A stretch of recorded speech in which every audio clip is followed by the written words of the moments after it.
Columbia University announced classes will have a remote learning option for the remainder of the semester due to pro-terror activists and their pro-terror tantrums. You notice none of this crap is happening in red states? I wonder why.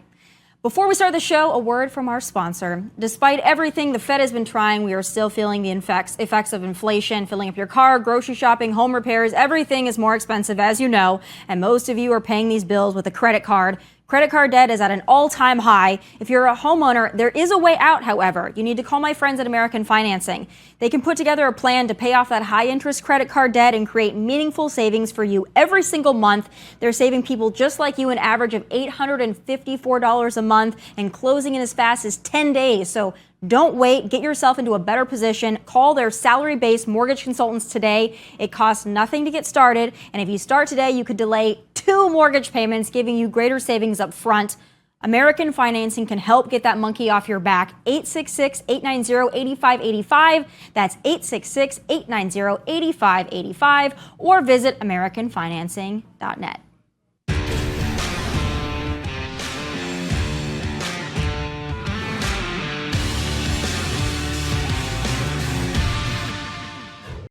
So take a look at these folks and what do you notice? Well, I'll tell you what I notice. They, for the most part, all look the same. Mostly white, green hairs and masks, jumping around like imbeciles, chanting support for an ideology and extremist interpretation of a religion that would kill every single one of them.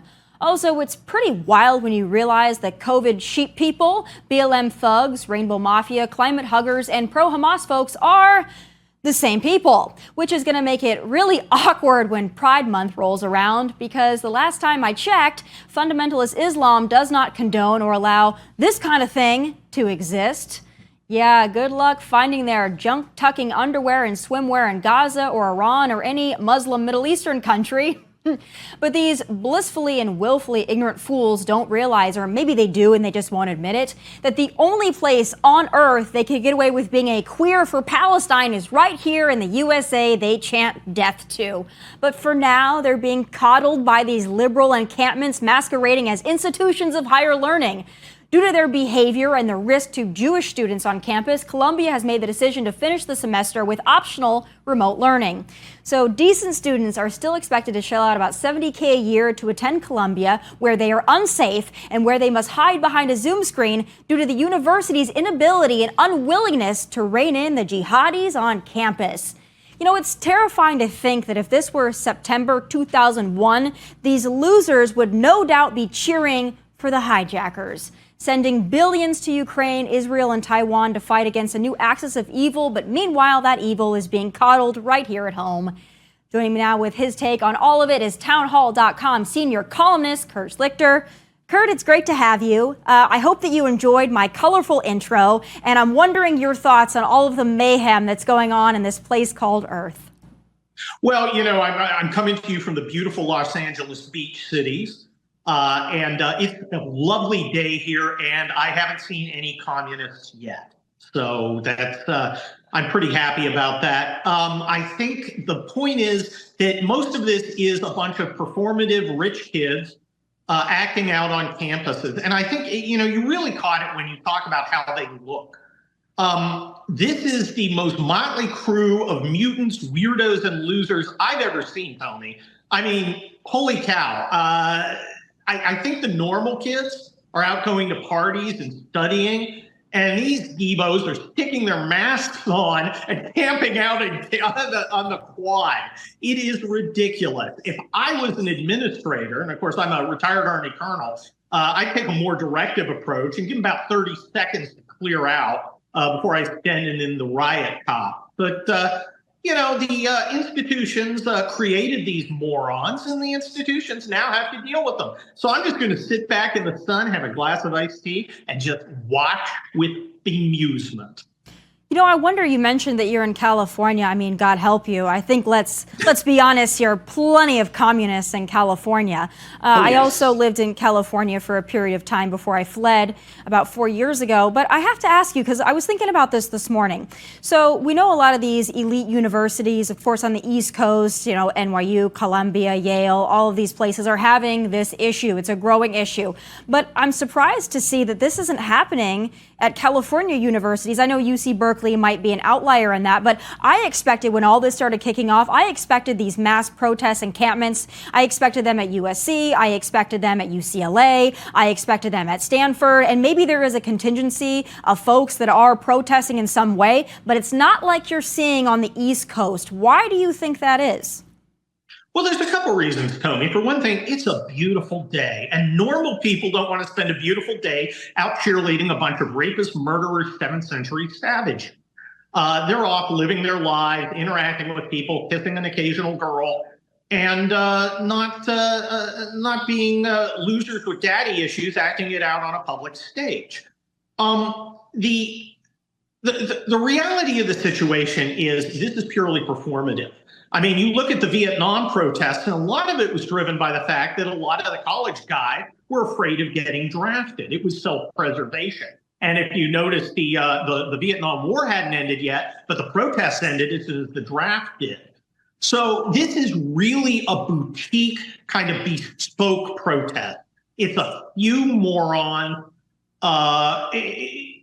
While the vast majority of students are just looking at them and going, what the hell? But they get a huge stage because, of course, the regime media agrees with them. And the regime media wants to relive its own alleged glory days by focusing on these halfwits, just like they focused on the Occupy Wall Street misfits. So I don't think this is a giant movement. I think it's an information operation, but I love it because it really draws a line. If you're a normal person and you're looking at these clowns cheering the kind of people who throw gay people off of buildings, who rape women at raves, who murder little kids, normal people look at that and they're disgusted. I love it when the truth comes out, when we have people taking a clear position. Well, folks like you and I are taking a clear position in favor of American civilization, and these little budding barbarians are taking a clear position of the opposite. And I think the polls showing Joe Biden's approval rating going down and the polls showing Donald Trump going up are in part because it is a choice. Joe Biden coddles some, the conservatives like Donald Trump. They're not going to tolerate this. Choose wisely, folks. Yeah, I'll tell you what my concern is. I think you're right that the number of normal folks out there on the left and the right that find all of this disgusting, I think that they are the majority of people. But what I worry is that how much longer are the majority of people going to be normal folks with basic principles and decency?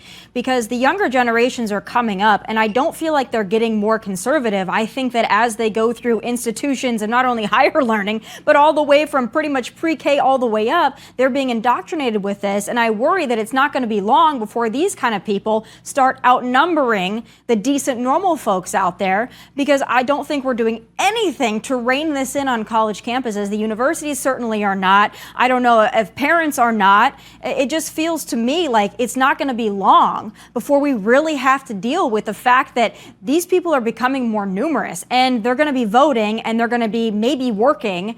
And I'm wondering how much longer we can ignore it. Well, that's a great question. Look, I was literally born in the last week of the baby boom.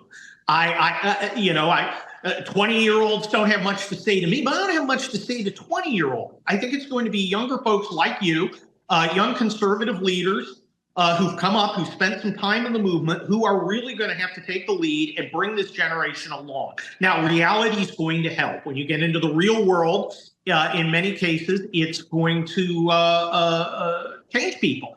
Folks who get married, folks who have kids, folks who have a job, folks who start looking at their paycheck and see how much goes out in taxes to support the welfare state and endless wars abroad are suddenly going to be a little bit red-pilled. And look, I'm always an optimist. I had the honor of leading young Americans for 27 years as an Army colonel. I don't think there's anything they can't do. I think they're going to come through for us. These performative nitwits with their stupid masks and their stupid headscarves and the stupid keffiyehs around their neck, they're not going to win. They don't represent the future. They represent the past. About 15 centuries ago, to be as exact. I hope you're right. I'm confident we're going to win. So, and I'm wondering too, now that celebrities are being dragged into this. I mean, let's be honest though, no matter if they are a small contingency of loud, really annoying green hairs, they are making a mark because they have figured out that if they show up to Democrat events and they protest, that really Joe Biden will kind of form his foreign policy view around them. I mean, I listened to him today talk about the passage of this $95 billion. He spent most of the time on Ukraine, a little bit of time on Israel, but as much as he talked about his support for Israel, he spent an equal amount of time talking about getting humanitarian assistance to Gaza, which means Hamas. But he is really forming his foreign policy kind of around the votes in Michigan and other places. But I'm also wondering, now that they've gotten this thing figured out, in the last couple of days, we've had Alec Baldwin, a clip I want to show you, as well as New York City Mayor Eric Adams being harassed by these pro-terror jihadis. Let's take a look. Everyone's seen it. It's gone viral. Alec Baldwin having to confront one of these wackos. Alec, can you please say free Palestine one time? Why did you kill that lady? You killed that lady and got no jail time? No jail time, Alec? No jail time, Alec. You're putting innocent people in jail, Alec Baldwin. I'm so sorry. Free Palestine, Alec, just one time, and I'll leave you alone. I'll leave you alone, I swear. Just say free Palestine one time. One time. One time. Call the police. One time, Alec. So this isn't going to end. I mean, they're going to keep doing this. And now that they've gotten, this viral acclaim from doing it to people like Alec Baldwin, New York City Mayor Eric Adams, I think it's going to continue. And I'm wondering how the left is going to deal with this. Well, look, she's obviously a misguided communist, but I got to admire her bravery. I mean, messing with Alec Baldwin, the guy's got a mortality rate. Normally I would be really disgusted and appalled by confronting somebody, even a leftist in public like that. But I argued against changing the rules about that. I thought it was a bad idea, and I said so. But I was outvoted by people like Alec Baldwin. So enjoy. This is what you created, and this is on you. I love that they're tearing themselves apart. The left has to make some choices. I have an article coming out in Town Hall on Thursday the 25th, which will talks about liberal Jewish Americans who really have to make a choice about what they're going to do about the Democrat Party, because an important constituency of the Democrat Party wants to kill them, wants them to be murdered. And I think it's a good time to for them to review their support of the Democrat Party and come over to the Republicans, where we will defend Jewish people to the death. I've been asking that question for weeks now, actually for months now, ever since October 7th.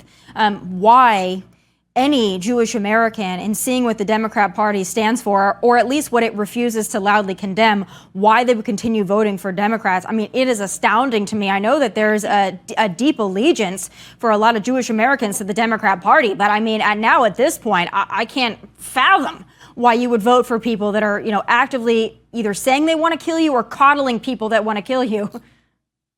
Well, Tomi, I think part of it's human nature. It's very tough when you have an identity, and part of your identity is, look, I am a liberal. Everybody I know votes Democrat. I've always voted Democrat. I thought Democrats were the good guys. I thought the Republicans were the bad guys, that there were these anti-Semitic lunatics who run around with white gowns and torches out in the hinterlands. And then you're confronted by the reality that was all wrong, that none of that was true. For human nature, it's hard to change. So I'm sympathetic, and what I suggest we do as conservatives is leave the door open. And it's like, look, we're here, and we are willing to welcome anybody who wants to stand side by side with the forces of civilization, like Israel, like the Jews, and against the barbarians, lunatics, and communists. So the door is open, but you and I are not going to. We're not going to be able to argue anybody into changing their minds. We're not going to be able to convince them of something that's so visceral to their identity, it's full of such emotion. They've got to come to the conclusion on their own, and we're there ready to stand side by side with them when they're ready to stand side by side with us. Yeah, you're right. I think it's really interesting when you've got people like Michael Rappaport that's willing to go out there and say, hey, listen, you guys are going to elect Trump with this. Obviously, he's a Jewish American and this is close to his heart, but he's willing to go out there. It's amazing to me. He's willing to go out there, but the actual leaders of the Democrat Party are not able to do what he's doing. That's wild to me. We would think more to the left than any of the mainstream Democrats, but I guess maybe not. Next thing I want to talk to you about is the competitor in all of this, which is Donald Trump. They've got him in the courtroom. Today's the day off on Wednesday, of course, but this thing is going to go on. You know, they try to make it seem like he's a playboy who, obviously is a womanizer. I don't think anybody was ever confused about that. But this Trump trial, do you think it helps or hurts the former president electorally? Look, I think it's helping him. Now, look, I make no secret. I was a big Ron DeSantis supporter in the primary. I thought Donald Trump had too many people who unreasonably hated him and would never vote for him. I was never Trump. I was never anti-Trump. I just thought Ron DeSantis is a better candidate. My party disagreed with me. Now I'm all on board, like Ron DeSantis is, with Donald Trump, and I'm looking at it objectively. And I have to say, I think Donald Trump has the edge now. You look at this kangaroo court, these ridiculous judicial proceedings. Look, I've been a lawyer for 30 years. I'm a pretty good trial lawyer. I know my way around the courtroom. People ask me, Kurt, what's your legal opinion of this? And I don't have one because it's not a legal process. This is nothing like the law that I practiced for 3 decades helping people. And it is a sham. It is a scam. It is a destruction of our norms. People are going to regret what they have done, how they have twisted the law in pursuit of short-term political gain. It's an outrage and it's a travesty. Obviously, the New York case is going to be thrown out on appeal. You have a biased judge, you have a biased venue. Trump's going to be, quote unquote, convicted. And you know what? Nobody's going to care because we all know it's a kangaroo court. We all know it's a scam. I think it's going to help him. I think people who have grave doubts about our establishment and the leaders who have run our institutions into the ground over the last 2 decades are going to look at this and see it for what it is, which is a power grab where they are trying to desperately maintain power through whatever means necessary. I think it's going to help him, as strange as that says, to be a convicted, quote unquote, felon, at least until the appeal comes through. I just think Donald Trump needs to keep doing what he's doing and is being helped by that desiccated old corrupt pervert masquerading as our president who keeps doing what he does. And the numbers in the polls speak for themselves. Yeah, Talking about cannibals and Uncle Bossy and all that. Really comical. But, you brought up the establishment. So the last thing I want to ask you about here is something that I'm not at all surprised in, but I'm kind of disappointed it's actually happening. It seems to me that Speaker Johnson is going the way of the RINO. And I know that he's got a difficult job. I know that he's going to be hated either way. And I know that's why nobody wanted that job. But it concerns me because not only with this whole Ukraine funding thing that really bothers me, the Pfizer reauthorization that bothers me, also him coming out recently, there's a report saying that he apologized to President Biden for rolling his eyes at the State of the Union. I mean, I don't think Nancy Pelosi has ever apologized to former President Trump for ripping up his speech, but I'm kind of worried that Speaker Johnson, I think maybe he's our best option, I don't know, but it seems to me that he's becoming more establishment by the day, and I don't know if we remove him or leave him or what we do in this situation. Well, look, I think we're stuck with him. I went and trained Ukrainians. I served with Ukrainians overseas. I'm very sympathetic to the Ukrainians, and not particularly the Russians. I was literally in the Cold War. I know how to defeat a motor rifle regiment. Okay, I'm not, I'm not a pro-Putin guy. He's a scumbag communist dictator. However, I've got a lot of problems with our Ukraine policy because I don't think we have one other than continue a meat grinder. I don't see a good outcome. That being said, I can understand people who feel differently. You can have that argument. My issue with Speaker Johnson is he made me a promise, Tomi. He said, I'm not going to pass Ukraine aid unless I get some border goodies. That's how you negotiate. I drive a really nice car because I negotiate well. Okay, people hire me to negotiate. I don't give away the store and give them everything they want. You get something, I get something. And he didn't do that. He didn't keep his word. Okay, I can take people who disagree with me. You can disagree with me on policy. We can debate that. Nothing personal. That's fine. But man, you tell me X and then you do Y. Now I can't trust you. And that's what he did. Yeah, and that's exactly what he did. Written up in the Washington Post as a visionary leader. It's not helping. Yeah, kiss of death right there for a lot of conservatives. You know, I have a theory that the reason we keep getting stuck with people like Johnson and McConnell and Lindsey Graham is because they're the only ones that want to do that job called politics. All the decent folks out there don't want to do it. They don't want to get rich off of it. They don't want to subject their families to it, so they don't run for things and they don't win things. But then you've got people like Lindsey Graham and McConnell and maybe Speaker Johnson and many others on the Republican side who want to do that job because you know, they see the kickbacks for themselves, or maybe they're narcissists. I don't know. But I want to ask you, because you brought something up. So in closing here, I want to get your perspective as a military man. You know, the objective in Ukraine to me is another part of this besides just propping that country up in perpetuity. Do you think that it's winnable for Ukraine in the next 6 months to a year, even with sending them these weapons and this funding? Or is this just going to go on and on and on and on? Look, it's not winnable. I'm on the Ukrainian side. I know how corrupt it is. I went there and trained Ukrainian soldiers. It's so corrupt the Nigerians would be shocked. It is an imperfect country, but they are very brave and tough people defending their homeland. I would love the Ukrainians to win. Okay, the Ukrainian people. I have no use for the elites. That being said, there aren't enough Ukrainians, Tomi. Quantity has a quality all its own. And while these guys are tough fighters and brave and resourceful, they are also running out of bodies. The average soldier in Ukraine is 43 years old. Most American soldiers are retired by the time they're 40. Right. Okay, enlisted soldiers. They are running out of bodies. And as you know, Russians do not run out of bodies. They get their behinds kicked at the beginning of the wars. They recalibrate. They fire all the bad generals. They get new ones. They get better equipment. They retrain their troops, and they keep coming because there are endless Russians. I don't see how Ukraine can, quote unquote, win this war. I would love them to. If somebody could show me a plan, I'd be happy to look at it. I want them to be tossed out, but the Russians to be tossed out. They shouldn't have invaded. But, you know, I want a pony, too. You know, you don't always get what you want. This is what bothers me. Find it. This is what bothers me, and you're exactly right. I see two outcomes here. Either the United States is going to have to come in and fight the war for them, which I think most Americans are going to be adamantly against, as we should be, spilling blood for Ukraine.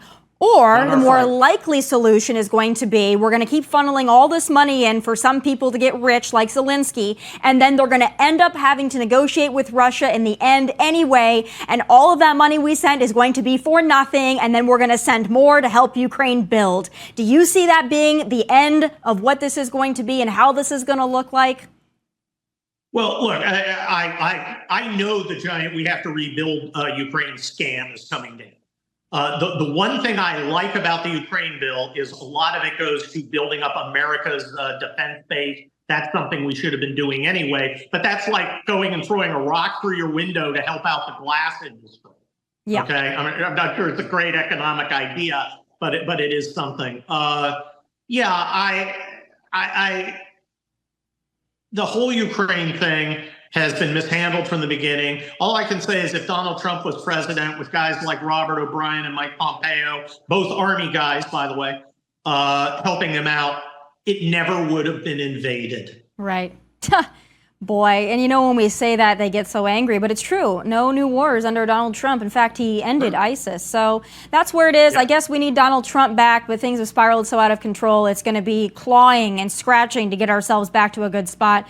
Kurt, thank you for being with me and for sharing all that knowledge. I super appreciate it. Good luck in California. You're going to need it, my friend. Thank you very much. Have a great day. You as well. All right, folks. Spring breakers in Georgia went buck wild on the beach, brawling and beating the hell out of each other. I wonder where they learned this from. It's time for Final Thoughts, sponsored by American Financing. Tomi Lahren is Fearless is presented by American Financing. American Financing has helped thousands of customers save real money and put themselves into a better financial position. Call today and see what they can do for you. 866-890-8585 or visit americanfinancing.net.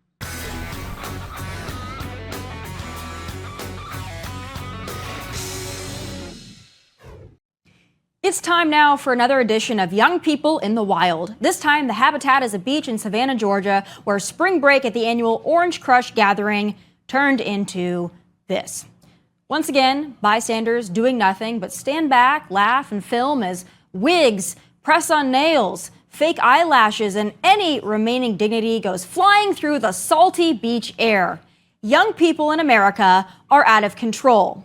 From college campus imbeciles to carjacking and, of course, spring break fools, it's quite obvious we have a major problem, and it's not just these juveniles. I contend that much of this can be blamed on parents or the lack thereof. Young people acting this way doesn't just happen. This is a taught and a learned behavior. Whether they're getting it from TV, social media, video games, or what have you, it is clear that parents have failed. Yes, a failure of popular culture and a failure of the education system is also to blame, but I put most of the onus on parents because at the end of the day, it is not and should not be the responsibility of Hollywood or the school system to raise your child. It is yours. And I'm directing a lot of this on my fellow millennials who have decided to procreate but then derelict their duty as parents. Your kids have their eyes glued to their phones, likely because you too have your eyes glued to your damn phones. I don't know if you're not paying attention or you just don't care, but I've got a bone to pick because your offspring, your children, your spawn, your students, they're ruining this place called Earth for the rest of us. Harsh, I do not care. It's true. I mean, just look at these fools on college campuses chanting for Hamas and for terrorist regimes. Who are their parents? Society would like a word with you. You know, culture isn't going to fix this. Educators are not going to fix this because both are too far gone. The only solution is parenting. My fellow millennials who are parents, I think you all know your parents would not let you act this way, so why are you allowing your own kids to behave like this? You know, my mom used to tell me that she is not my friend, she is my parent, and she was exactly right. So stop trying to be cool moms and cool dads and letting your kids find themselves. It's not working. Tough love is urgently needed, so get to it. Those are my final thoughts from Nashville. God bless and take care.